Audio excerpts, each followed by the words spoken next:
from New York, you are listening to Extra Time. I am Andrew Wiebe with my partners in soccer, Matt Doyle, David Goss, Stefano Fusaro. 2 words, decision day. It is here. All the time, all the effort, all the energy, all the hours on MLS Season Pass we have spent comes down to this.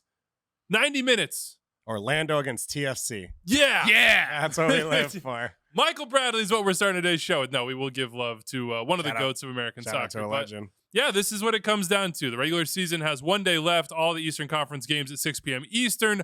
All the Western Conference games at 9 p.m. Eastern. Of course, you'll have MLS 360 throughout on MLS Season Pass on Apple TV. There is a 90-minute pregame show. A full match of pregame, 4:30 p.m. Eastern on MLS Season Pass, and then wrap up afterward to give you all the highlights, all the goals from decision day, all the the scenarios. We don't know what's going to happen. We'll do our best to sort through them right now. Then playoff look ahead because it will be set. Are there we'll be ready. breaks in that full 90-minute, or is it just halftime? Well, apparently there's a lot of different people on the show, Cool. and there's only not enough mics. There's so many people, there's not enough mics. So inevitably you do get a hydration break when you have to give your mic away. So I'm just trying to get as many minutes as I can, play a big role. Matt Doyle will be there with us. You're just trying to sharpen things up for the playoffs. Yeah, exactly. Yeah. I'm already in. I'm there. Yeah. I'm already in. Nothing to worry about. Over under hydration breaks for Wiebe. I'm not as good of a hydrator as I should be. I'm going to be honest with that. Yeah. I spent most of my time in Portugal with Mindy yelling at me, drink water. You guys are the reverse. There's like a big cliche in social media of like people saying like, I feel sick, and their partner being like, have you drank water today? And I'm that person in my relationship. Oh, you feel sick? Okay, cool. Have you drank water today? Rebecca drinks water like twice a week at most. Absurd. Yeah, I'm not a great hydrator, but I'm You trying. were hydrating with beer. Yeah, no. we found plenty of hydrating. Vino Verde is like You not looked that. very hydrated. I was the Vino Verde was hydrating. I can tell you that right now. All right, let's jump into it. Best decision day memory. Let's go to the past before we go to the future. What is it for you, Doyle? Take us back. 10 years ago, the Red Bulls, Thierry Henry, I think he played his best game in MLS. The Red Bulls entered that decision day needing a win over the Chicago Fire. That was the magical Mike McGee season.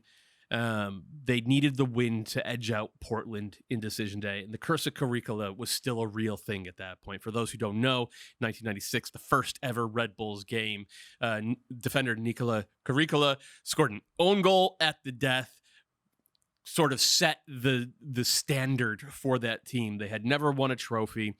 They go down 1-0, of course, at home to Mike McGee and the Chicago Fire. Everybody in the stands at that stadium said, oh, it's happening to us again. We're going to fall short of a trophy again. They were the only original team at that point that had never won a trophy.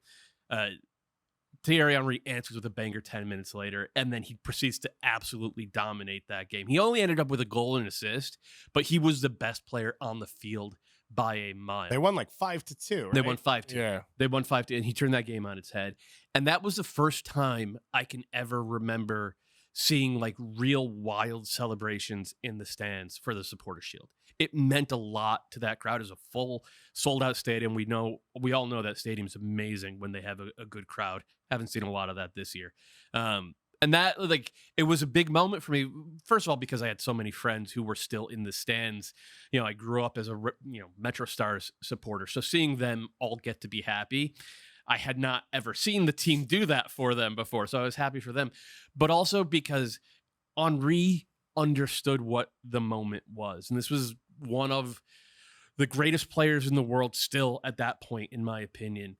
Putting the team on his back, leading them to a trophy. And that was the moment, I wish Kalen Carr was here, that was the moment that really canonized the Supporter Shield as something that teams absolutely fight for. I'm pretty sure I was in the... I was in the stands. Yeah, we might have been there. I think we were there together. Yeah. Because I remember us watching after they won. How was Charlie doing? Were you friends with Charlie Fiction at that point? Charlie Fiction is not a fake Red Bulls. No, yeah. I don't remember. I can't remember that much, but what I do remember is Henry like choreographing all of the photos on the field after of like who had to be in around the trophy. Yeah. It meant like a lot to him. And he did it for like, it was like 15, 20 minutes. 100%. I remember Pecky being super jacked up about it. It was just you don't forget the times where you see a trophy handed out. Like those are the things throughout my time at MLS, just being on a field when somebody wins something is just one of those core memories. It just kind of gets burned into you with all the confetti and everything falling down. But I thought for a second, I was like, was that a fever dream for me? But I was pretty sure I was there with you, so I'm glad to hear you confirm. Yeah, that I can memory. confirm your existence. Yeah, I was. Yeah. Thanks to Dave, I now know I was there. Yeah, I've been there for other ones at Red Bull Arena as well. I remember the Armis one, and they didn't have the actual shield that day. They just had the they had the Captain America that they were passing around. I mean, there's no supporter shield to hand out. He loves nothing more than having to use a fake thing as supporter shield. When Philly won it, and they had the Captain America thing, and you spent 4 weeks covering that. Yeah, well, see, that's just, you go viral on one tweet, and it just goes to your head, man. You're locked in on that story once that happens. All right, Dave, decision day memory. Mine's more negative than yours. I guess not for RSL fans, but mine is 2018 with Zlatan on the LA Galaxy going into the final game of the season. Did not show up. So the LA Galaxy had to beat a Houston team that had already been eliminated at home to pass RSL and clinch their spot in the playoffs. They were up 2-0 at halftime. Houston's already eliminated. Houston was 1-10-5 on the road that season. Houston came back and won 3-2. RSL's on a bye. Has no ability to affect the standings anymore. Sitting at home. I think we had spent 2 weeks being like, yeah, and RSL's eliminated and they don't play, so we don't talk about Nobody's them going to want to see the Galaxy. And sure, they give up goals, but they got Zlatan. Yeah. They're going to kill teams in the playoffs. And I don't know if it was Albert Elise. I think it totally remember, but it all fell apart. And that was like I think for me, one of the big decision days where everything was happening at the same time, where sometimes there's these big moments and it's great on the last night, but in terms of like everything's going on at the same time, you're flipping, you're trying to follow the scores, we're all yelling at each other. That was like one of the big ones I remember. And obviously Zlatan missing out he was going to have to then talk about it. And I think Chris Wondolowski had made a quote earlier that year about how he was excited for Zlatan to help the Galaxy finish 7th in the West, and then they finished. I think they finished 7th with that result. I do remember all the YouTube watch-alongs that we've done over the years, where we all just were sort of remote watching together, including during the pandemic, and those were just so fun. So fun to be around each other and to experience the moments at the same time, to watch the standings, to be like, are they changing? Is this happening? Did that goal just actually happen? And scream. I mean, that's what Decision Day is all about, is experiencing it together. But if you're the Galaxy, sometimes it's painful. So I'm going to throw it back to 2021 for the Galaxy. Yikes, this is a rough one. 3-3 with Minnesota, and they needed a draw or a win. A win would do it, but with help, a draw would do it. So Galaxy are tied 3-3 with Minnesota, and I think it was again at home. And I remember thinking, why aren't they really going for this? Like, go for the win. But, of course, if you go for the win, you open yourself up for the loss. And then Kansas City, RSL, it was the game where Justin Glad pretty clearly handled the ball on Roger Espinoza in the box. It didn't get called. That would have gone the Galaxy's way. It didn't. And then Damir Kreilach scored. And then the Galaxy look at the scoreboard, and they're like, oh, my God. Yeah. 2 seconds ago, we were in. Now we're out. We have to get a goal. They couldn't get a goal. And afterwards, was that the game where Chicharito, did he cry on the field? I think so. Yes. Yeah, I think he cried on the field. And afterwards, I mean, it was just, the Galaxy are just apoplectic because they go from we're in and we're going to have every opportunity to make a run here to we're out. And how the hell did that happen? And that's Decision Day in a nutshell. Steph. I love a good underdog. And if you're a new MLS fan, you would think that the Colorado Rapids are a perpetual underdog. But just 2 years ago, they win the West on the last day of the season. They need a win to do that. LAFC need a win to get into the playoffs. They go down early, Colorado does, and then the Rapids come back and absolutely crush LAFC, eliminate them from playoff contention. Jonathan Lewis had 2 goals. Bassett, Baji had goals. I remember I was working for the Red Bulls. Colin Warner. Can we just get Colin Warner? This doesn't feel like a real. This feels like a fake timeline. Yeah, it does not feel real. It doesn't. I remember I was working for the Red Bulls in 2021, and I remember watching this game with a couple of Red Bulls players who had friends on this Colorado team, and it was just like they were celebrating along with them. So it was just a cool vibe to see that. And look, it was better days at that time for the Colorado Rapids. Clearly, one of the more shocking winners of the Western Conference in a long time until this year when we had St. Louis, which is a little more shocking even. But yeah, I remember that that game in specific, it was fun to see a team like that make the. This all just got me 2 hyped. years. I'm hyped now for Saturday. You hyped for Colorado versus RSL? Pretty much. Right? Rocky Mountain Cup, He just baby. sold me on Colorado. Rapids are trying to avoid losing 4 times in one calendar year to their rival here. That's exactly what I'm talking about. Oh boy. No, Big but time like stakes. the moment that always happens where it's like here's the 3 potential scenarios, and then there's like 4 and 5 which were like won't happen, and then there's always like in the 37th minute of the first half of the first games, like one team scores all of a sudden, and you're like, oh, all of these are back in play. Yeah. And then that's You just gave a little hope to NYCFC right there. That's because that's what it would take Yeah. for NYCFC. They have to very line little hope. All right, what's at stake on decision day? On Saturday, you need playoff berths. Yeah, there's a box down here from San Jose. I dropped it. We'll get it. It was a mea culpa on that one. 2 spots up for grabs in the Eastern Conference. 3 spots up for grabs in the West. Yeah, thank you. No, thank you to you, Dave. I appreciate you. Thanks You're for picking that welcome, up for me. Home field advantage in both conferences. It's still an absolute mess. In the Western Conference in particular, there are a number of teams that could finish 2nd or 6th. That's how big the spread is. CONCACAF Champions Cup is also at stake. There's 1 spot open, maybe a 2nd, depends on who wins MLS Cup, but we'll figure out how that will go. Orlando have already clinched. By finishing 2nd, yeah, because nobody can pass them, so they're in. And same with St. Louis. St. Louis are in. Right. Yep. So we have 1 more spot, and I believe that can go to Columbus, New England, or LAFC. I know Seattle fans are like, hey, we could get it, but it depends on MLS Cup. Yeah, no, you're saying wrap it up, B. Wrap it up. I'm just saying of all the things we're going to talk about, we don't need to do that. That's fine. Okay, so let's get into the Golden Boot draft update. Clearly, that's very important. You'll care Yeah. about that one. Yeah. So we'll update you on that. And then we promised our best 11s, and we put together 4 Of course. in the pre-show meeting, and it took some significant restraint for us to stop at 4. So we have 4 and some snubs, of course. But let's start with the Eastern Conference. Matches starting at 6 p.m. Eastern on MLS Season Pass on Apple TV. Again, a 90-minute pregame show that will lead you in. Existentially, Montreal, New York Red Bulls, Chicago, Charlotte, and NYCFC are hanging in the balance, are looking over the cliff. Charlotte hosts Miami. New York City hosts Chicago. Nashville hosts the Red Bulls. And Columbus host Montreal. Tough one for Montreal. But let's start with what got us here midweek. Charlotte draw in Miami, Doyle. Have 2 leads, blow 2 leads, now have dropped 25 points from winning positions. It's the most in Major League Soccer. And the manager, Christian Latanzio, afterwards took offense to what I would call a pretty benign question, asking what he attributes the issues with holding leads to. Got pretty frustrated. Maybe a little flustered, started going off about how people should focus on the positive. And that's flabbergasting to me, given that they are below the playoff line, and the entire reason they are is because they've dropped 25 points from winning positions. It's quite honestly flabbergasted. I am flabbergasted. Clearly. What happened in this match, and what do you make of this quote? I think the quote, he's talking to the players.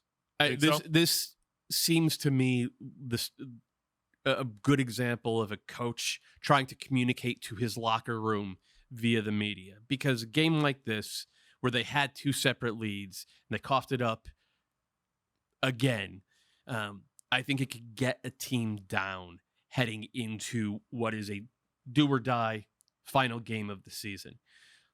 In a vacuum, a point down the road is good, even though it was very frustrating, I think, the way it came, and it leaves them going into the final game needing a win and some help. They had a chance to come out of this in complete control of their own destiny. They are not. They're a young team. I don't think any of us expected them to win on the road at Miami. Miami was a significantly better team, especially in the second half. Did we not? Yeah, I was going to say, did we not expect them to win when Inter Miami's missing 11 players, including the best player on the planet?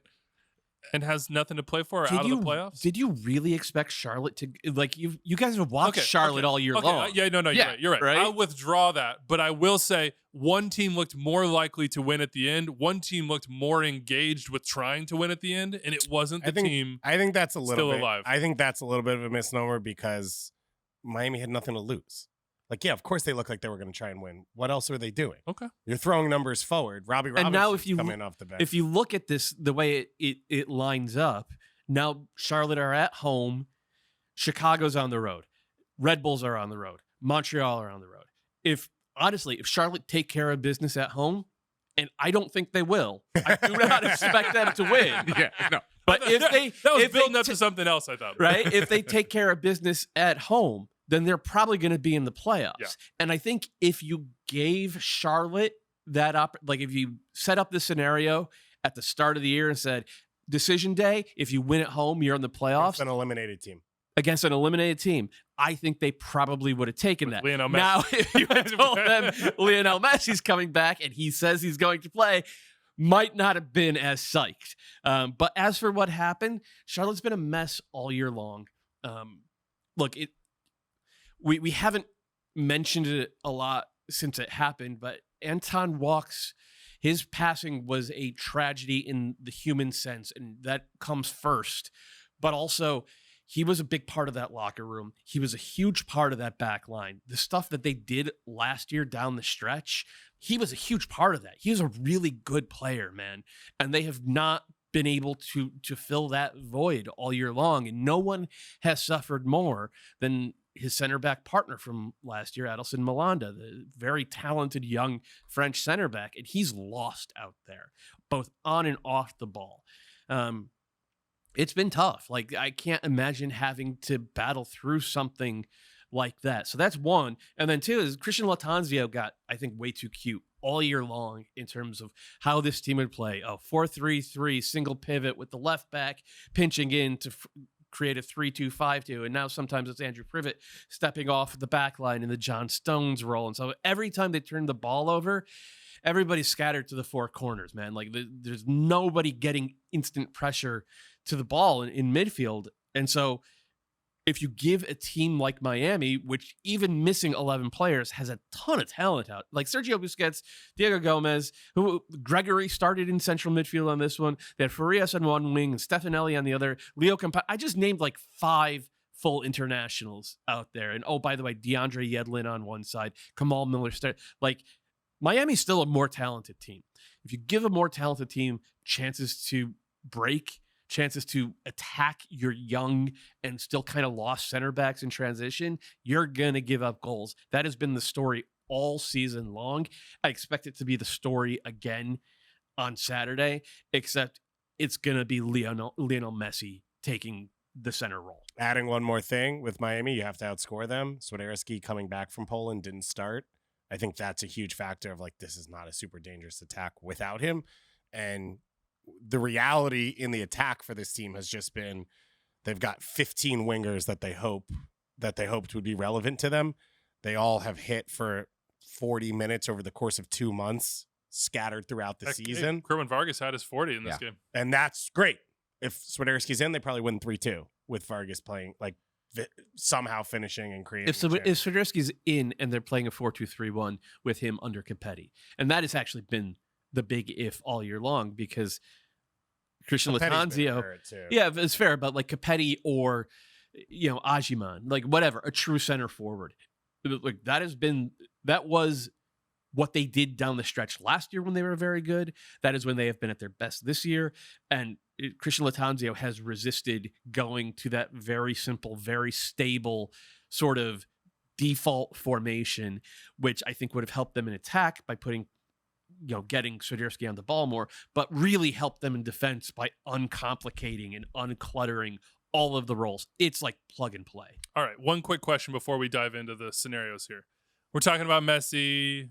Don't do it. Steph, is Messi going to play in this game? I mean, he said it himself right after that Argentina game where he wins 2-0, scores 2 bangers, drives, pretty much ends some Peruvian careers with a couple of moves in the midfield. He said he's going to play.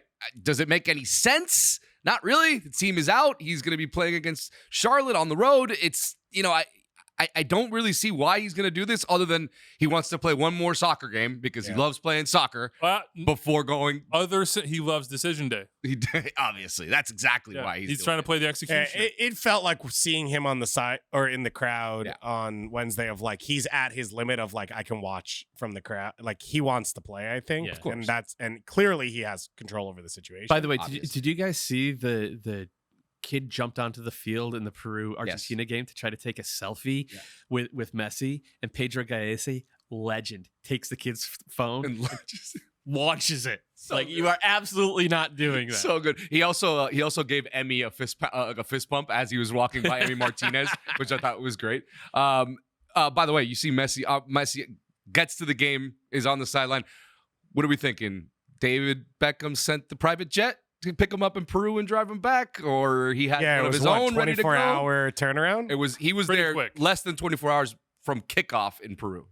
Just feels Peru's like closer than Argentina. It is a lot closer. It's like Yeah? it's like a 5-hour flight. Just like, throw some ceviche. I mean, in. he definitely flew a PJ. Like there was oh yeah, no, we know that. It's Yeah. just a matter of whether that was on him or that was Beck saying, "I got you." I feel like either one of them. This is like rock paper scissors. Who's PJ Yeah, taking exactly. on this one? Which documentary is it going to Yeah, be? exactly. Okay, what do we got, Dave? Who's getting in? Montreal in 8th on 41 points. DC in 9th. Throw them out. They're already eliminated. So weird. So Red Bulls, Chicago, Charlotte, and NYCFC all trying to jump above the line. 3 of them on 40. That's the Red Bulls, Fire, and Charlotte. And then NYCFC just down here on 38, just praying for a miracle. Yeah, so Montreal plays at Columbus, which I think might be the toughest match of all of this. Feels like an L. They've won 2 games all year on the road. Red Bulls play at Nashville, which Nashville has some stuff to play for in the standings of trying to get up a little higher, but they have nothing to lose. They can't drop. I know you Any hate lower? us talking about CONCACAF Champions Cup, but Columbus have something to play for as well. There you go. Columbus have something to play for as well. And then obviously Chicago at NYCFC. I disagree with you. I've got belief and hope in Montreal that they go on the road, they get a result.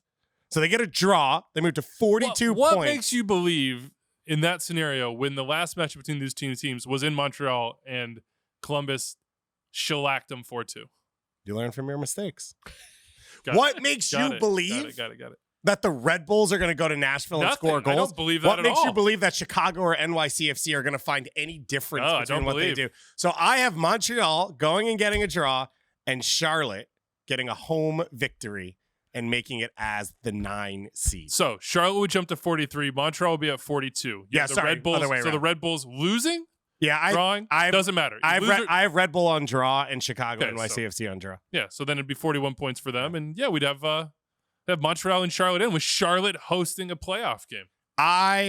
And Doyle talks about his longtime friends who have watched Metro Stars and Red Bulls. I've seen too many. The Red Bulls just need to score a goal Yeah. games late in this time of year, and too many. And you have too. But this time of year, they score the goal. They always get into the playoffs. They get That's the thing. in 13 but straight. That's a major American sport current record. The 100%. best streak in the U.S. But this team does not feel like, oh, can they get through the Eastern Conference final? This is their Eastern Conference final. Back-to-back wins for the first time this year. Just trying to be convincing here. 5 goals scored in those games. Even Luquinhas is scoring. Those were all against Nashville's defense, right? That's the issue, right? Oh, that's true. they're Nashville's playing the defense best defense. is in the really East. like this feels like 1-1 off of set pieces. And 100%. does 1-1 do it? I don't think so. No. Yeah. Because you have that much faith in Kamil Jozwiak against Lionel Messi. Swiderski season, baby. Oh, boy. What game is liable to be the most chaotic, do we think? What's the game that It's you just got to can't be tear your eyes away? Chicago NYCFC, Yes, right? agreed. Because NYCFC they need to win. They need goals. They need to open up. Chicago is, I don't know, Shaqiri's going to score a bunch of goals when everyone's in the stadium and it's full and then disappear 80% of the time. That game He feels loves like World it will Cup be a or mess. Euro, any qualifying. Well, he did it against Miami, though, right? Yeah. They filled the stadium, Soldier Field, huge crowd. He had 2 goals. Who are you? This one will be at Citi Field, right? Yeah. Home of the Mets, your beloved New York Mets. LGM, baby. Is that This is Benny Agbayani season. is it good vibes for NYC? Because NYCFC need to win this game. Danny Murphy vibes, or it's Benny Agbayani. So NYCFC need to win this game and have the Red Bulls and Charlotte both lose. Because if NYCFC end up on 41 points, they cannot pass Montreal because Montreal has the tiebreaker, which is wins, and they cannot pass either New York or Charlotte if those teams just draw. Because again, the tiebreaker is wins. NYCFC have only 8 all year. Like, even with a win, they end up needing all the help possible. I think that is going to make it chaotic because I think there's like you just have to go out there and throw caution to the wind For a team that doesn't really score goals. for a team that doesn't really score goals. The flip side, they don't allow goals. Yes. They, I think, 4 shutouts in their last But caution 7. to the wind. Of all these teams, they have played the best ball recently, but the front office hung that team out to dry all year long by refusing to sign a center forward. It's bizarre. I agree with you in that I think FC Cincinnati is rooting against NYCFC. Yeah. I think if you're Cincinnati, they're the last team you want to see of this group get it. Here's something to chew on. Of course, tiebreakers are going to be very important. So just to keep you updated, it's wins and then it's goal differential. So keep that in mind as you go through. You Wins, positing goal the Chicago differential, Fire then goal goals win. scored. Here is the goal differential for these teams we're talking about. Montreal, minus 15. Red Bulls, minus 4. Chicago, minus 11. Charlotte, minus 8. NYCFC, minus 5. For the most part, though, that doesn't matter because Montreal has 12 wins. Yeah, no, I'm just saying. NYC only has 8. It's a collection of real contenders. Oh yeah. This there. is the big time. Yeah. Oh, yeah. Okay. Anybody disagree? Anybody have the scenarios going a different way? Charlotte and Montreal in. Different. I do have Montreal in. What's the result that they get in? So they're going to lose and still get in. Oh wow, Okay. zero And I'll confidence. explain. Yeah, they're going to lose this game against Columbus. I don't Columbus think any needs of to these be teams are going to win. the only one I think does win. I think NYCFC is better than Chicago. I think they win that game. so up to 41 points. So they up to 9 41. wins.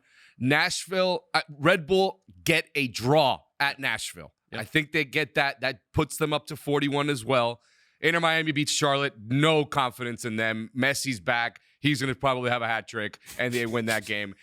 And then that makes it Montreal on 41 points in 8th because they have 12 wins. The Red Bulls in 9th because they have just 10 wins. And that's 8-9. Montreal hosting. What a New York Reds. scintillating way to make How- 14 straight years in the playoffs. Come on, Red Bulls. It would be delicious though for the Red Bulls to by tying NYCFC and knocking them out. If NYC Chicago and Minnesota SKC end tied, there's no justice in the world. Agreed. I just Agreed want with you that on to be out there. That's- yeah, we need something. We need extra, like I mean, more chaos. the better. Chicago could get in with a tie.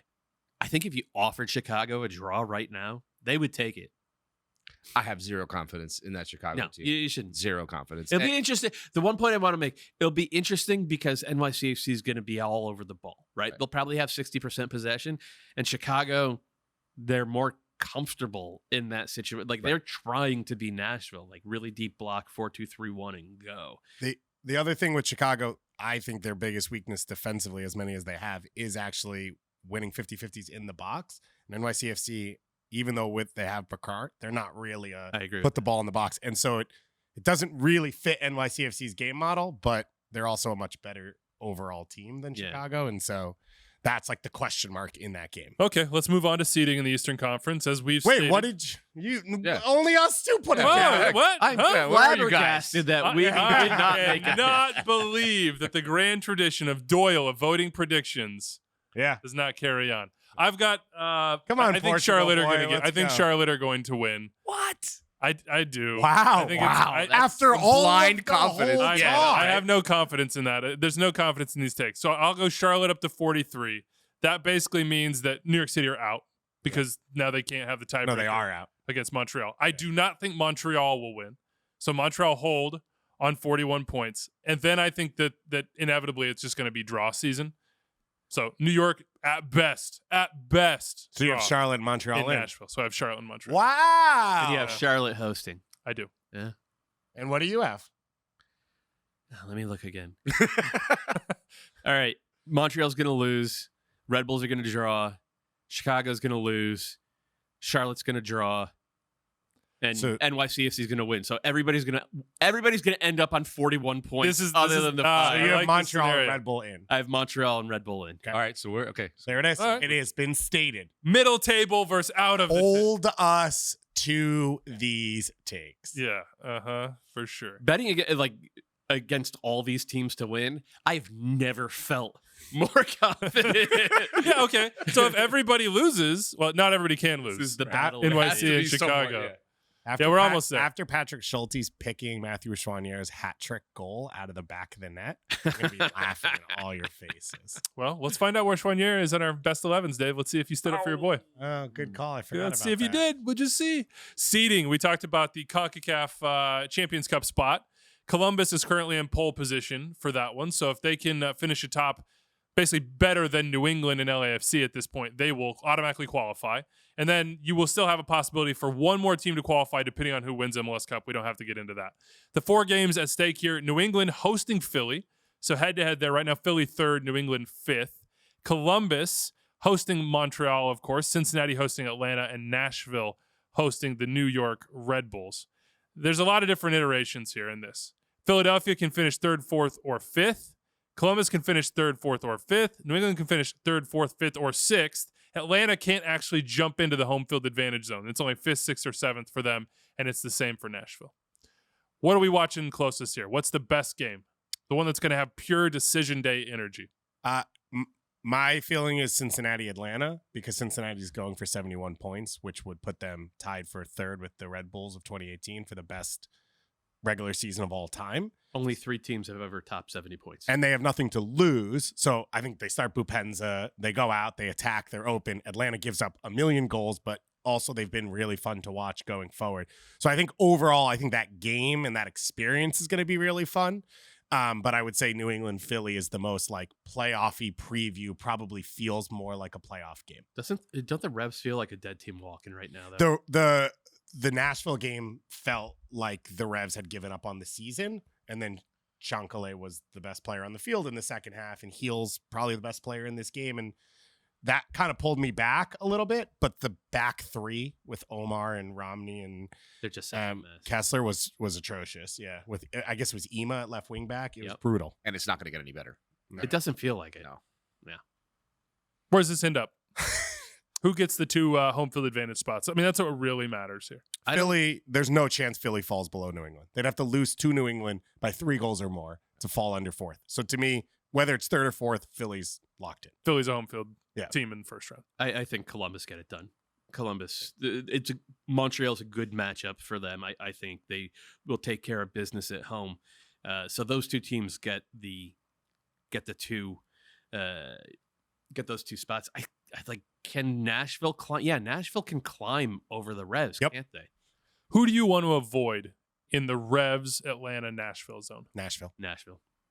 And I know they've up until last week, they had won 1 game in the entire second half of the season. But we've said on this show a bunch of times, we all think the real Nashville is the Nashville that we saw in the Leagues Cup.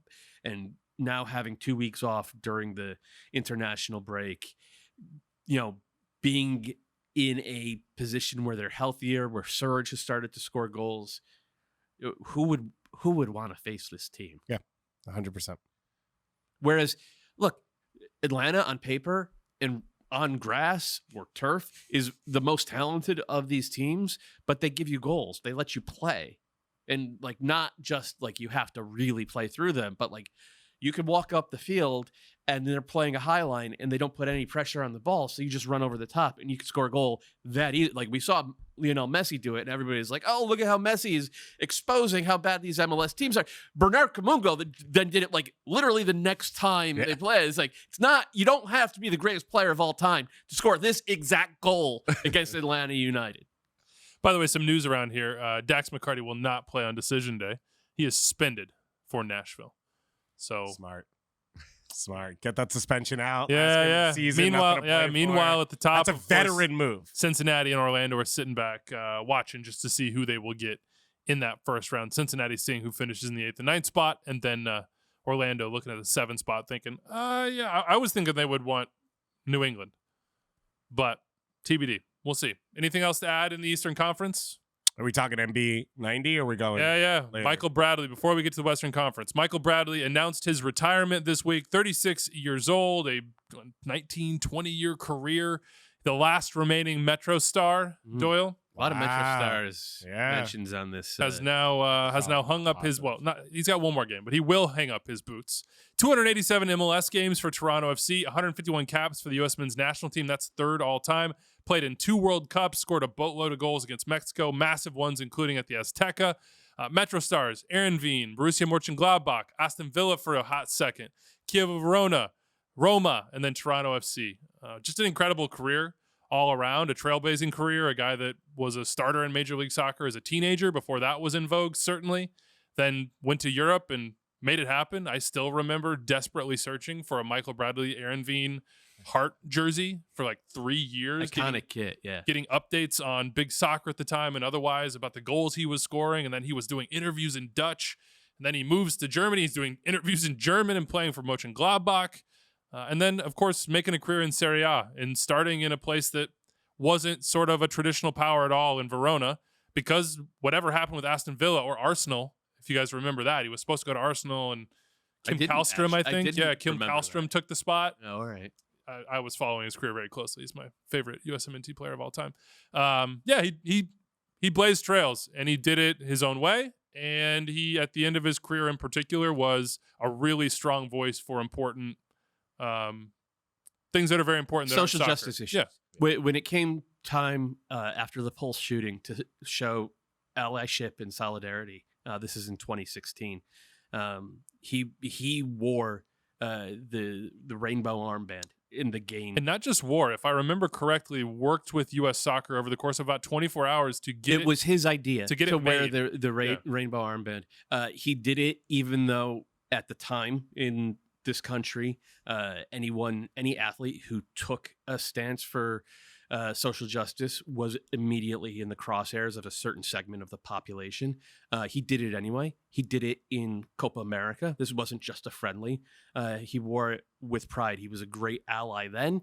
He was a great ally 4 years later during Black Lives Matter, speaking thoughtfully and forcefully, and with curiosity and openness.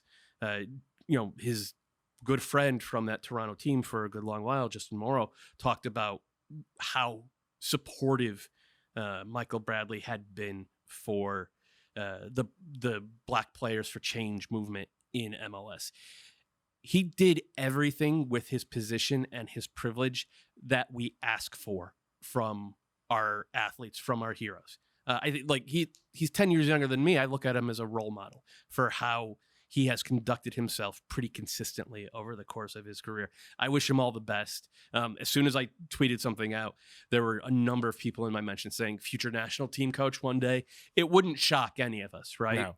No. We will see him on the sidelines, I'm sure, whether it's in MLS or in Europe, maybe one day for the national team. First ballot, U.S. Soccer Hall of Famer, period. Yeah, I echo, obviously, everything you talked about off the field, and you mentioned trailblazing in Europe, but him coming to TFC was also a huge moment in MLS history, and us being an MLS It was a bloody show. big deal. It was a bloody big deal. At the same time, Jermaine Defoe, he left Roma, where he was legitimately playing for a big team.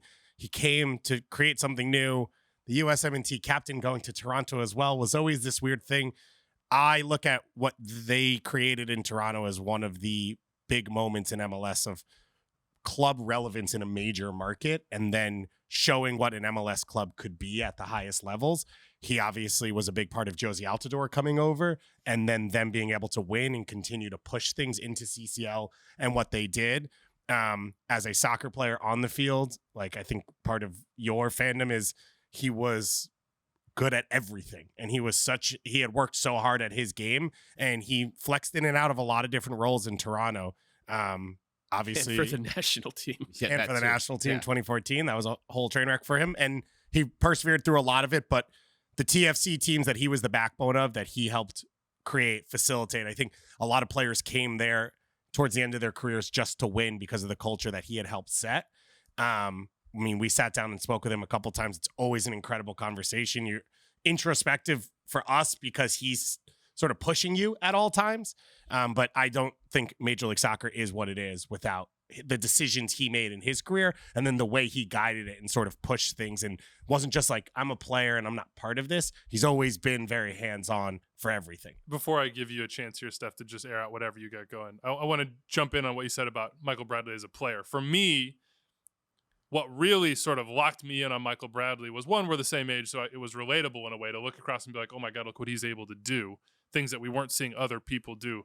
But I remember with hair Michael Bradley at the U17, I believe it was, or U20 World Cup in Canada. Yeah. I drove up to Montreal to go watch that first game. And what I remember from the early days is what really locked me in, which was just insane competitiveness and burning so hot at times, sometimes too hot in certain situations. It cost him.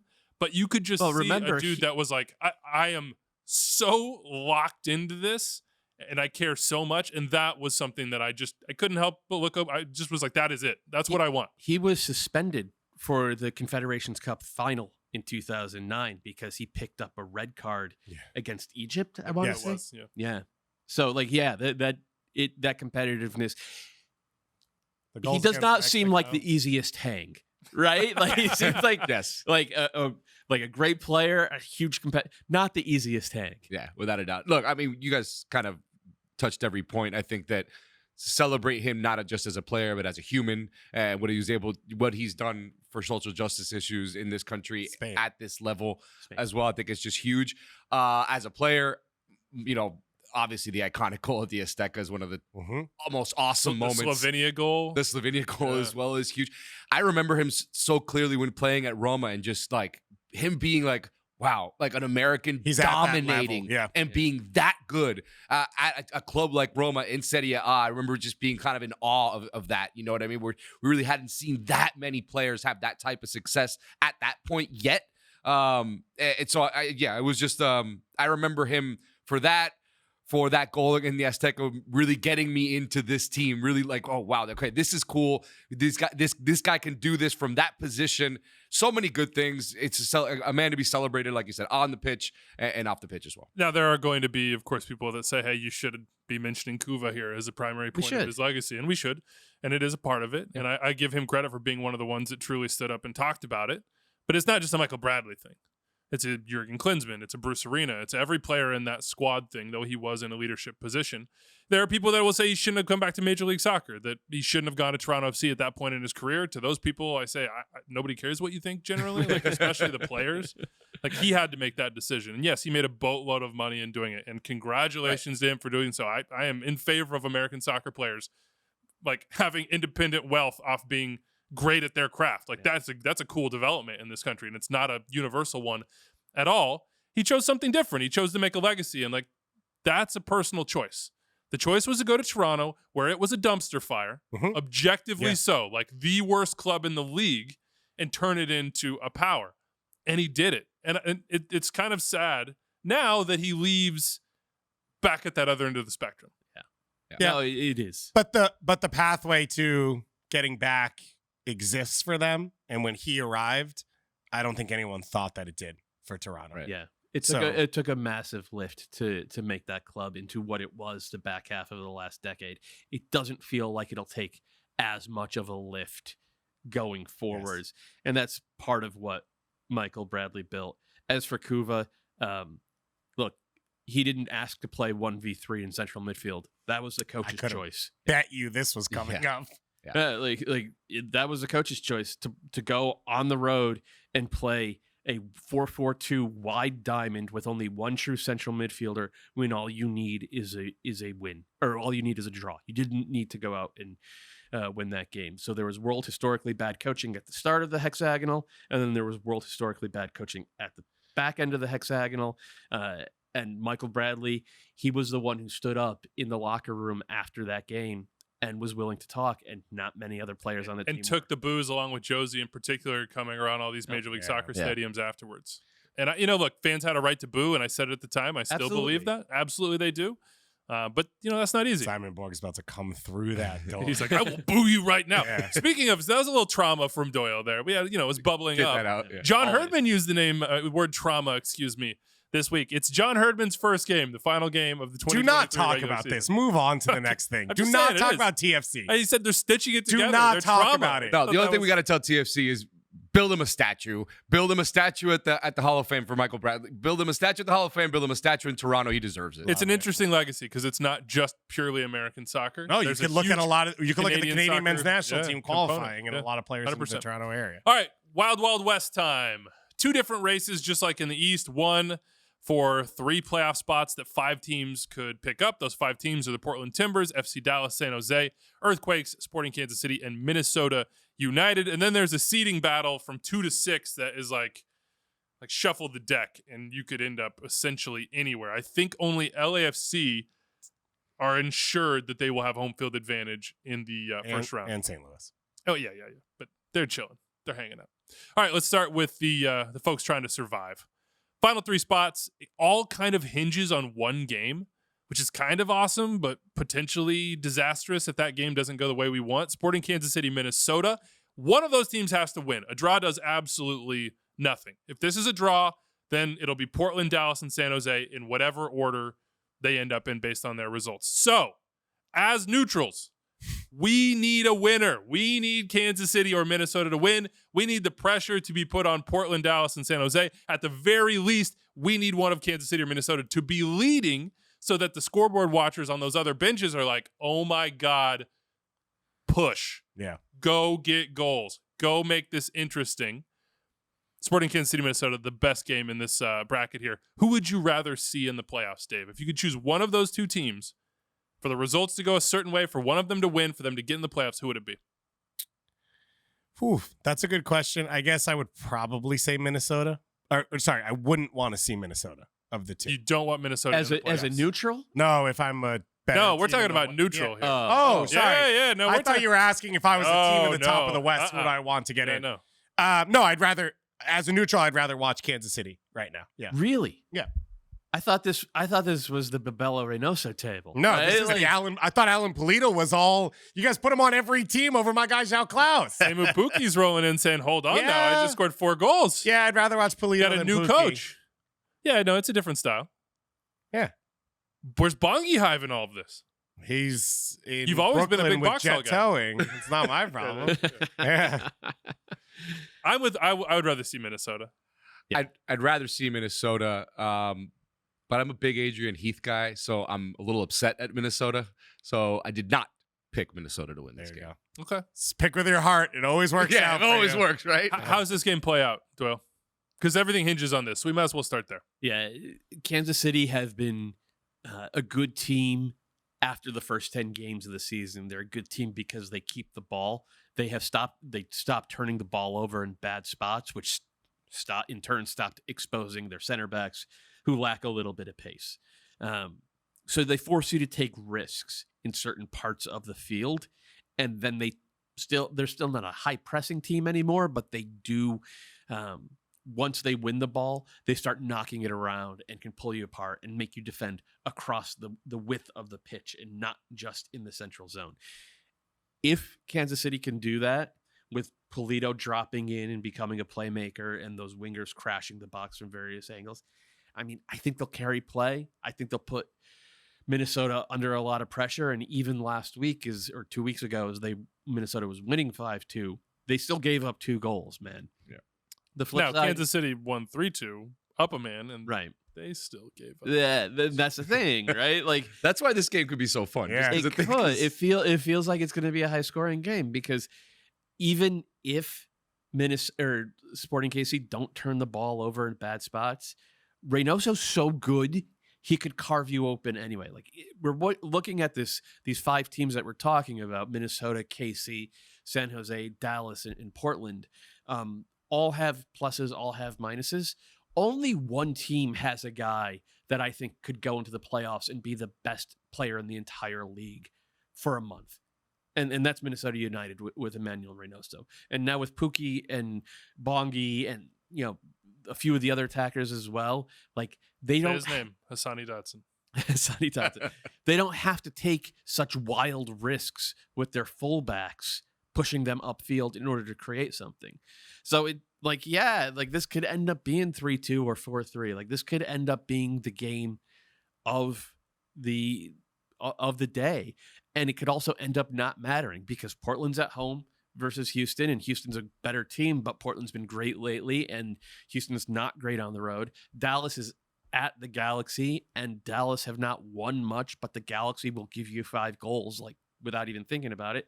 And San Jose are home against Austin, and San Jose, like Dallas, they have been kind of ponderous in attack, but they're playing an Austin team that gives you goals. So if those 3 teams take care of business in games they honestly should win, it doesn't actually matter what either Minnesota or Kansas City do. The most fitting ending for Kansas City and Minnesota would be a high-scoring draw Yeah. where they are threatening the goal, banging the crossbar, doing everything they can, and just can't quite get it over the line. It would be indicative of their entire seasons. Kansas City starting off the way they did without a win in 10 games, Minnesota sort of collapsing at home in particular, and then having the manager fired, it would just sort of be fitting. Portland, Houston seems like a sneaky one, Dave. Yeah, I mean, I think Portland have been one of the most fun teams to watch basically since Gio Savarese has left. There's flow to the attack. Interestingly, the reason he left was Houston laid the smackdown. Yeah, absolutely. Now, in this specific matchup, Houston wants to dominate the ball, and otherwise they get exposed. Portland doesn't really need the ball. They're super lethal. They're lethal on the break. Yeah. Unusually extremely lethal. What's the qualifier that Doyle hates? Uniquely lethal. No, you could use unique as a qualifier. You can't qualify the word unique. The word unique. Got it. Nailed him. Look at this. What a buffoon. Dummy. So I actually think this sets up comfortably for Portland in the way they can play this game. There's going to be energy in the building. I think this is a team that has sort of rallied around themselves as a group of being like, we are better than that SmackDown than being out of the playoffs. And I look at a team that can take advantage of the holes that Houston leaves. So I feel fairly confident that Portland's in. I think this whole thing comes down to Dallas. Like if Dallas can wake up and play with any sort of intent and look like they care and it matters, I think the playoff spots are sealed. If not, I think it's open for SKC and Minnesota to jump them. So I'll preface this by saying I would rather watch Minnesota in the playoffs. I would rather watch Reynoso because I want to just see him play all the time because he's that good. But I'm going to pick SKC to win that game against Minnesota. At home, I just trust Peter Ruiz a little bit more, and I do think that Pulido will show out in that game. So Kansas City are up to 44 points. Yes. That would put them above Portland, Dallas, and San Jose. Yes. What are the scenarios for them, though? So Dallas, don't trust them at all. Dallas draws with the Galaxy. The Galaxy end the season with a draw at home to FC Dallas to knock them 44 out. points, but 10 wins. Kansas City has 11, would have 12 with the win. So Kansas City would be above Dallas despite both being on 44. Yes. San Jose beats Austin. Okay, they're in 46 points. Yep. And then the Timbers draw with Houston at home. 44 points. So then I got it here. San Jose 7th with 46 points. SKC 8th, 44 points, 11 wins, -5. Did I get this wrong? Yeah, I did, I guess. They would have negative. They would have 12 It depends wins. on the... They would have 12 They would have wins. 12 wins. And a -4 or better. You're good. Yes. Okay, and then Timbers 9th, 44 points with 11 wins. Yeah, it is. It can get hairy for the Timbers really fast. It can. Against the good Houston team. And that's the thing where I do agree that we know the atmosphere at Providence Park is going to be absolutely wild. But I still trust that midfield to be able to hold and to be able to control the game, even at a wild Providence Park, to get at least a draw against that Portland side. How much do we trust San Jose? I don't trust any of these teams. I mean, It's the same thing. I trust them. I'll trust them just a little bit more than I trust FC Dallas. That's why I'm saying that they do get. They can get a result against Austin, whereas Dallas hasn't shown. I mean, they've been uninspiring. It's not just that they're not playing well. They just don't do anything. Home game against Colorado, and they can't get it done. Where they had a chance to lock it up, and they can't get it done against Colorado at home. Why should I believe that they could even do it against the Galaxy? They're like the perennial 0.75 XG team. Yeah. Yep. That's a great way to put it. It's just like, oh, yeah, we're going to get through 90 minutes, and you might create one good chance, 2 half chances. That's it. Yep. There's nothing else. And that was a story at home against Colorado. Now, I do think Colorado's a better defensive team than the Galaxy are. I could see if Dallas play with urgency, and like we talked about this on the preview, we want them to start Bernie Kamungo. I think Kamungo is just a better player than their other options on the wings. I think he's more goal dangerous. And if you're playing Velasco as a 10 and Jesus Ferreira as a number 9, then you need at least one of your wingers to always be going towards goal. And I think these are all the ifs that we said about Dallas basically the entire back half of the season. But you have to do it now, man. Like you have to come out with complete urgency. But they haven't. They should have been coming out with urgency for the last 3-4 match days where they've had opportunities to do it. And it's uninspiring, man. Like it's not the type of soccer that you say, okay, this team can go out and just like force themselves to a win, just like because of how much effort and urgency they're putting forward. I haven't seen it. The interesting part for Dallas and San Jose are both teams that like to be a little bit, you said ponderous, Doyle, but patient, positional play. They're playing teams that would be, you'd best attack them in transition with extreme directness. Like Austin is just catastrophic in open space. And the Galaxy will just hand you the ball and be like, that's the lane. Run in that lane. Go there. You can't let a scrambled defense go to waste. And against Colorado this past weekend, Dallas did a good job of scrambling Colorado's defense a few times, and they always let it go to waste. They were always saying, no, pass it backwards. Everybody snap back into your positions. We can't possibly score unless it's a 16-pass buildup. You know, like you have to, like, I understand the impetus behind that, but at some point you have to realize that if you can get in behind, that is the best play on the field to make. So make that play. I do trust San Jose a little bit more at home against Austin because they're at home, and also because in Jeremy Ebobisse, like he's done it before. He's been in big moments before where he has risen to the occasion. Sometimes literally he's one of the best aerial strikers in the league. Like he has risen to the occasion, and then they have match winners on the wing in Christian Espinoza and in the back in Daniel, who we're going to talk about here in a second as we get into our best 11. We better get there then. So who makes it? Don't do the whole thing. Just tell us. Don't do the whole thing. Portland make it. San Jose make it. Dallas make it because LA Galaxy backline is just so bad. Fair. San Jose in 7th because I think they get the win. Portland. No, I'm sorry.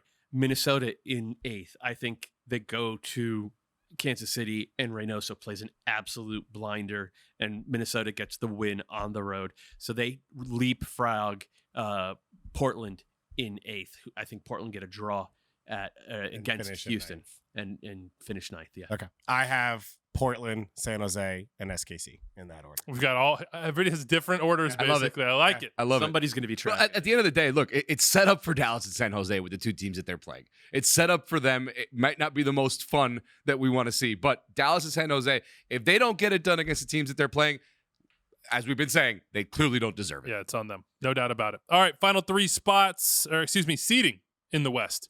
LAFC will get a home field advantage spot, 2nd through 4th. Seattle, Houston, Salt Lake, Vancouver basically can all shuffle from 2nd all the way. I don't think Vancouver can jump to 2nd, but I think they can go 3rd to 6th. 3rd to 6th. But they can all get home field advantage. They can all not have home field advantage. Vancouver hosting LAFC, St. Louis hosting Seattle, Portland hosting Houston, which we've talked about, and then the game of the weekend, Colorado, RSL. Rocky Mountain. Which one has the most chaos in it? Which one has the most decision day energy? Vancouver cannot lose anything. They can't drop any further. There is no value for them, in not losing or tying. Oh, God. Vanni Sartini was just let it open up and rip. Go. Yes. Let it go. But the last time that happened, Vanni said it. They drew 0-0 with St. Louis. He was like, we're going for it. We're sending everything. And then it was a scoreless draw. Okay. Well, I wouldn't count on that happening again. Same. Yeah. So that's the one to me. Okay. I gotta agree. I think that's the. What are we looking at here? How about we just order these up, Doyle? Let's just we got best 11s to get to. Order them up in what sense? Yeah, how are they gonna finish? Okay. I think. Just take us. How about this? We're gonna you go through the results and then we'll just figure it out as we go. So Vancouver, LAFC, what do you got? I think Vancouver get the win at home.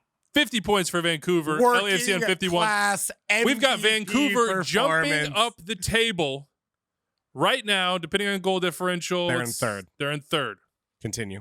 I said Houston gets a draw at Portland in the They're on previous 49. segment. Continue. I think Seattle go to St. Louis and get themselves a draw. So 51 now it's points. interesting. Seattle are in 3rd because it's a draw because wins is the tiebreaker. So LFC stay at 2nd. Vancouver's now down in 4th.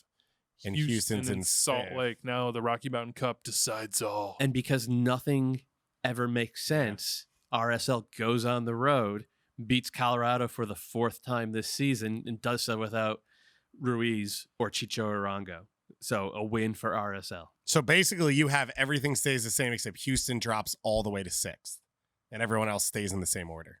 No, because Yeah. Because I have Vancouver beating LAFC. Yes. Yeah. So it's all on I could 50 have bet you points money when you except for proposed this, by the way, that was going to be a train wreck. I enjoyed it though. Yeah. It's going to be a mess. which It's is gonna be- exactly I- what we want. Yeah. I could it wouldn't shock me if I got every one of those predictions wrong. Wouldn't shock because me that's either. how the Western Conference. Is there any been. scenario that we didn't say that's probably going to be the most likely one to happen? Yeah, Colorado wins. Yes. That's what I thought you were going to say. Me too. Me too. That's where he Yeah. was going to go with it. chalk? All right, well, we'll see how that all ends up. Coverage starts at 4:30 p.m. Eastern on MLS Season Pass on Apple TV, a 90-minute pregame show. Oh no, that's not. Straight into. You're looking at No, that's not. I thought that was for. Oh no, it's squad pick. Oh, we'll get to that. That was something Stefano. else. Our I thought that perfect was squad something pick else. ruined by you. That 6 was- o'clock Eastern Conference games, 9 p.m. Western Conference games, right after the wrap up, which you can watch on demand through the next week as we prepare for the wild card round in the middle of that next week. All right, squad pick, Dave. You know the deal. Join our league. Go to MLSsquadpick.com to play, or you can click the link we tweet out. Join the official Extra Time League. Use code EXTRA, all capitals, EXTRA, to join. If you don't use the link, you can pick 5 players for your squad. If they all score in the same match day, you win. Even if you don't win, you are still entered to win the grand prize of $10,000. If you do win, you could win a free jersey and up to $160 in gift cards to MLS Store. What round is this from that you have the names in? Oh, this was from the This last was like- time. The this last was time I we was were on on. this Yeah. This was the last time we did this? Well, all together with Steph, and this Yeah. was when we were one choice away. All this talk from Stefano Fusaro about, FC Dallas so uninspired. And you why he pick doesn't- Jesus Ferreira? This is why he And doesn't you pick trust him Jesus because he's Ferreira? been Who hurt. were they playing? I don't even remember. There was Was it the a home clear game against reason. San Jose? I don't even. I think it might have been. They played it. Oh, it was Houston coming off Open Cup. right? Houston. Yeah. We thought That's what it I was was. saying it's going to be a hangover game for Houston. 0-0. Yeah, David Goss, Bupinza, check. Doyle, Facu Torres, check. Wiebe, Felipe Mora, check. Squad pick Klaus, check. We just one away. One away. All right, who are your picks this time around? Dave, make a pick. For this weekend, I didn't realize this was a thing Yeah, we were doing. that was the buildup. That was the entire build. I'm gonna pick Daniel Shallowy. Interesting. All right. All right. Yeah, gotta have goals. I think it's a good game to pick from. Certainly. Potential MVP. Yeah, Daniel yeah, Shallowy, yeah, homegrown. Wait, let's not talk too much about that. Doyle. America runs on Duncan. Nice. Yes. The man scored again this week. This time for the USU 23s. Playing Toronto. This is a good 4-1. choice. Yeah. Off the right? bench. Off the bench. Well, he started the first Behind game. Johan Gomez. He scored 2 against Japan. He scored Yeah. the first goal. Yeah, Yeah. yeah. What? I think there was a deal with the teams that they weren't going to run these guys into the ground. Nobody played more than I think 120 minutes across the 2 games. Makes sense. Steph, what do you got? Cucho gets it done, and Columbus gets That's a their good call. CONCACAF Champions Cup spot. Okay. I'm gonna go Lucho Costa, either from the spot or otherwise. I don't think that they'll play full 90 minutes with the best of the best for Cincinnati, but they will try to put on a show in their final regular season home game. So go Lucho. Who's the squad pick? I'm gonna put guarantees. I'm gonna put Bouanga out there. Yeah. Vancouver has nothing to lose. Open game. He's going for the Golden Boot. He probably has it safely, but Yeah, no, I'm with you on that one. Okay. Bouanga on 19 goals, Lucho Costa on 16. It looks like Denny Bouanga will win that one. But that's not the most important Golden Boot race going down on the final week of the regular season in Major League Soccer. This time we are relying only on producing Anders' math. He says he's taking it a little bit personal, the way that we've built up the guy in the mailbag who's done the math and has a pretty spreadsheet. So he says it has to be his math or nothing. So here we go. why would the math be different? They're It shouldn't goals. be. They're It not certainly assists. should not be. In last place, holding on to their keeper as well as the potential number 1 overall pick in the 2024 How we do extra time Golden Boot draft. It seems like we probably, I don't know, maybe we could Is change it it. a snake draft? What's Anders' super strong No, it's feeling a- about the draft? It's a snake style? draft. Okay. And that's fine. Okay. I don't know. Trust the process. Okay. Matt Doyle, 77 goals, 28 assists. I was tanking all year Just so you long. could get I just- Michael Carter-Williams and Nerlens Noel. Nerlens boy. Noel. Led by Christian Benteke with 14 goals, Jeremy Abobasi with 10 goals. Nobody else even close. No, I got to Klaus double and digits. Duncan McGuire. Oh, I didn't see that. It's hard when I have it. Jeez, Yeah. Wiebe. Do you not get Sergio Cordova's Turkish league goals? Is it even the first division in Turkey?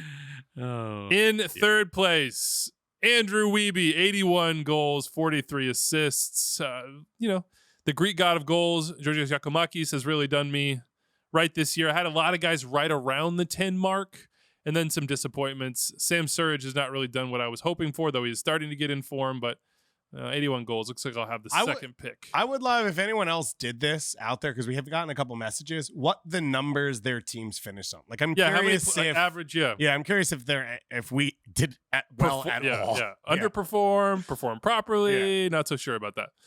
Okay. This is the big stuff right here. We don't have a representative of team. I haven't seen it yet. Kalen/Tom. So Kalen scored for my men's league David team Goss, on 92 goals, 47 assists. In third. Rough one for you. Chicho Arango has gotten you 5 goals. But he's hurt. And probably won't be available for this final match day. And you will have... It's fine. Swiderski's going to lead his team to the playoffs. You will have to make up. Lewis Morgan could step in. You will have to make Derek Etienne, perhaps. That would be the best way for this to end. Yeah. You will have to make up 3 goals on Team Tom Kalen, who have 95 goals, and Diego Rossi as their choice, who's rolling right along. And Shaqiri in front of a big crowd, etc. It's tough. But it is always darkest before the dawn.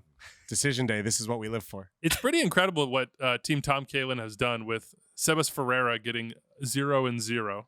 I think Brenner might come around. 1 goal and 0 assists. Okay. Keep your eye on that on decision day. We'll make sure to keep you abreast of all extra time Golden Boot draft updates. Extra time best 11s is how we will end this show. And I feel like we're like 9 hours I know. away. Doyle, you take the first team. We did all these together. Yep. There was disagreement at times, but we found a way to push forward with some semblance of a consensus. We have a coalition, you might say. A quorum. Yes. I was actually very proud of us. There were very few items thrown around the green room as we were working through this. Goalkeeper, Roman Berkey. There was no debate about this one. Left back, Alvaro Barrial. I should point out, we went with the 4-4-2 diamond for this first best 11. And as per Extra Time's way, we always play guys in positions that they played in at least a little bit during the regular season. And we choose a best 11 that is functional and representative of how teams played this year. And most best 11s don't have a number 8, sometimes not even a number 6. Often not even fullbacks. We choose 2 fullbacks. We make sure there's a number 8. We make sure there's a number 6. So bear that in mind as we go through all of these.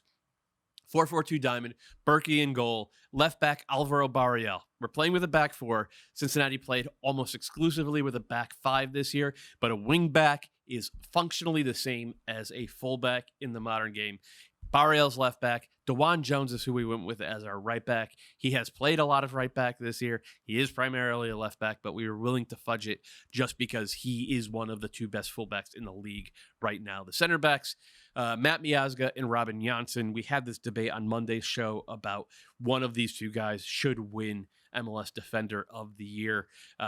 There was not a lot of debate over any other names on this back line. The question was really right back and whether we were willing to make the transition to get Jones in there. And in the end, there wasn't another right back that was just so head and shoulders above DeJuan that he made sense to push into that. And the other thing, there was originally, we had thought maybe a 3-5-2. But given the strength of central midfield, specifically number 10s this year, it seemed playing a 4-4-2 diamond for this first team was the right choice. Obinna Nwodo was the defensive midfielder. I think there are arguments for other guys, but given how good he was for the best team in the league, I am fine with him being the number 6. And then it's Ache and Thiago Almada as the shuttlers. And Almada often played deeper for Atlanta, especially earlier in the season, than Lucho Acosta did for Cincinnati. So Almada gets put in our shuttler position, and Lucho is at the point of the diamond as a 10. Those are the first and second in the league in goal contributions, 29 for Lucho, 28 for Almada. They both had to be in the first team. That is, I think, the furthest bending of any of our self-imposed rules that we went for. And then up top, it's Dennis Bouanga, who's going to win the Golden Boot, and Cucho Hernandez, who has 15 goals and 11 assists. You could argue about those guys are more wingers, but we're fine playing them up top in a 2. Second team, Dave. We have Daniel in goal, who a lot of underlying numbers was actually better than Berkey, but didn't have enough minutes. So cleanly the second team goalkeeper for this one. This time we went with a back 5 to fit some of the center backs in. I think going to the point with Dwan Jones struggling a little bit for both fullback positions, and a lot of teams in MLS play as a back 5. So we went with Ryan Hollingshead at right wing back, who has played on both sides, and he's done it very well over the course of the year. Steven Moreira at right center back, who has been phenomenal and consistent for Columbus in that role, is a special player going forward on the ball and is held up defensively. Ymar in the middle and Jack Mayer as the left center back. Ymar over Jackson Reagan in Seattle being one of the best defenses in the league. I think Ymar carries more responsibility in that back line. I think he carries more of the game, both in possession and out of possession, to make Jackson Reagan's life a little easier. So that's where I felt the push to bring Ymar in here. And Jack Mayer, he will, if he starts this weekend, I think start 32 games for the best defense in MLS. Walker Zimmerman, not as available this year. Lucas McNaughton has played in that spot, a few other people as well. And it's all held up thanks to Jack Mayer elevating his game to being a consistent center back. He wins his 50-50 battles. He organizes similar to what we've seen Walker Zimmerman do in the past. Odd because he missed all of Leagues Cup, which was the brightest moment of the season for Nashville, but that's not what we're basing this on. So his MLS league play, he has been the best center back for that team. And then we had Kai Wagner at left wing back, which I, in digging through some of the numbers, don't know that I totally agree with, but he is elite as a chance creator from the back line. He is, I think, third for defenders for assists. He plays for one of the best teams in the league. Midfield 3 of João Paulo, Coco, and Carlos Gil. A lot of numbers still say Gil's the best chance creator in the league. Coco has been a linchpin to the Houston midfield and has done a little bit of everything. And João Paulo has returned from injury to his elite level. And then the 2 attackers in the 3-5-2 are 2 who will be familiar with each other. Brian White and your working class MVP. I don't know the letters on my hand. What are you doing with your hands? What are you doing with your hands? I'm not really one who normally gets an MVP combo. I don't know what to do with my hands. Exactly. I feel like I'm in a spaceship. And then you could... You could do Sure. MVP. We're trying. Yeah, we're getting there. They are a top 5 attack. And I think part of the thing with Vancouver is Vanny only really put these 2 together in this spot, 10, 12 games into the season? Yeah. So if they had been the full year, I think they would be one of the 2 or 3 best attacks. Their numbers individually are already in some of the best in MLS for Gauld, both on and off the ball, for White as a goal scorer and as a chance creator for his team. And Vancouver is potentially going to finish as 3rd in the West. So both of them get in there as forwards. I like it. That's our second team. Of course, 2 more teams to go. Third team, Steph. Third team. It's third team, and we have our third different formation, which I love. 4-3-3 for this one. Goalkeeper Stefan Fry of Seattle. They were, all around one of the best defenses in the league, and he was great in goal, as we've seen now for years from him. The back 4, Julian Gressel as right back. He's played at a lot of different positions: center mid, right wing back, right back. We know that he plays on that right side, so right back feels good for him, doing a great job for Vancouver, and then doing the same thing when he was traded to Columbus. The center backs, Jackson Reagan from Seattle, so now we have one on the second team in Ymar, and Jackson Reagan on the third team. As we mentioned, that great defense from Seattle. Nkosi Tafari is the other center back from FC Dallas, and a left back, John Tolkien, my guy, J-My. Happy for him. Another great season for the Red Bulls. In the midfield, it's interesting, right? This defensive mid position was so hard to do, where for the last how many years it's been a lock, and Jose Martinez has been the guy on the first team. You could have made a case for any of our guys from the defensive mid and any of our 4 teams to be the one to be in the first team. Really, I tried to put Kubas in the second team, and that's where we have Andres Kubas in the third team. The working man's defensive midfield. He's gonna dig into this. I also just love that. Of course, it's Goss who got the 2 guys with the hat. It's Go Vancouver, baby! I love it. Edward Leuven in the midfield for this third team. incredible season for him for St. Louis. And Hany Mukhtar, even though he had a rough second half of the year, he still had, was it 15 goals? 15 and 12. And 12 assists. Yeah. And that's by having a really not good second half of the season by his standards. And the front three, we'll start with the wingers, Christian Espinosa, who had an incredible first half of the season, dropped off a little bit, but was still key for them as far as San Jose is concerned. Facundo Torres, who's really picked it up for Orlando City in the second half of the season and has pushed them to where they are now. And at forward, Georgios Giacomakis, had he been healthy, might have been competing for first team forward. I don't think there's any might have. I think he's probably on that first team. Probably wins the Golden Boot. Yeah, you're right. Probably. Yeah. All right. Well, if Joe Klaus was yeah, healthy, well, if yeah. Joe Klaus was healthy, well. he would have won the Golden Boot and he would have been on this team. If So- Tamu Pukki was here the whole season. Should we open that? Because Oh yeah, we did. Yeah, the thank you, the box from the San Jose Earthquakes. We do appreciate you, San Jose. Did I you have take the tape off already? cracked the Okay. make it easy. Good. Yeah, yeah. It's going to be I know, a we lot were of prepared, minutes yeah. of trying to do Yeah. this. Yeah, after I dropped it. Okay, so we have a T-shirt off the top. Vote for Oh, that's Christian. cool. Vote Yes. for Christian says the T-shirt here. for This best is, 11. yeah, vote for Pedro. This is a. Dude, we got a lot of them. Oh, we might have an entire box We of. might have a box of vote for Christian. We have an entire box of vote for Christian. Somebody get the T-shirt cannon. Oh, wow, that's a lot of them. Yeah, there's a lot of who does it. Who wants one? Yeah, pass that over. Yeah, who wants a vote for Christian? He has been. bring your This team. looks like a extremely good Doyle. this year. This looks like a Doyle wear. So, vote for Christian for MVP. Scored or assisted on 65% of the Earthquakes' goals. Only one of two players with 12 goals and 12 assists. Number one in key passes. Number two in expected assists. So says the. I'm not going to vote for him for MVP, but I'll vote for him for third team best 11. There it is. Got him in there. Now, look, one of the issues with these best 11s was that we didn't feel we had a ton of wingers to push. That's why we were going with 3-5-2s and Yep. diamonds in the midfield. But Espinosa and Facundo Torres, I think, are very clearly the top two pure wingers in the league. If you're counting Bouanga or Cucho, maybe you could get them in there, but I count them a little bit more as almost No, I think strikers more than. Bouanga plays as a winger on the team. If we're saying Espinosa is, Bouanga is too. Okay, fine. I'm just saying. Domino. Yeah. Oh, did he say that? No, I just thought I just have thought the no way you idea. said that was you shut me down quick. I didn't really have a response. I'm glad you did it because I didn't want to play the heavy right there. There you But go. Wiebe was wrong. Yeah. Yeah. No, I didn't have a response to that. I was like, yeah, okay, I'm gonna take that medicine. Although you are dressed to play the heavy in that. Yeah, you moment. are kind of Yeah. dressed to play You the. got the Undertaker look going. All right, the fourth team. Wearing black. Like, Yeah. everybody at this table is I wearing never wear black. Yeah. I'm legitimately full in black. It's a good look. Andre Blake is our goalkeeper for the fourth team. This was a bit of a debate. We didn't have a clear. I mean, it could have been Brad Stuver. Brad Stuver is like nobody outside of Austin understands how good Brad Stuver has been for 4 straight years. Could have argued for him. Yeah, so look, we could go Andre Stuver, Brad Blake, whatever.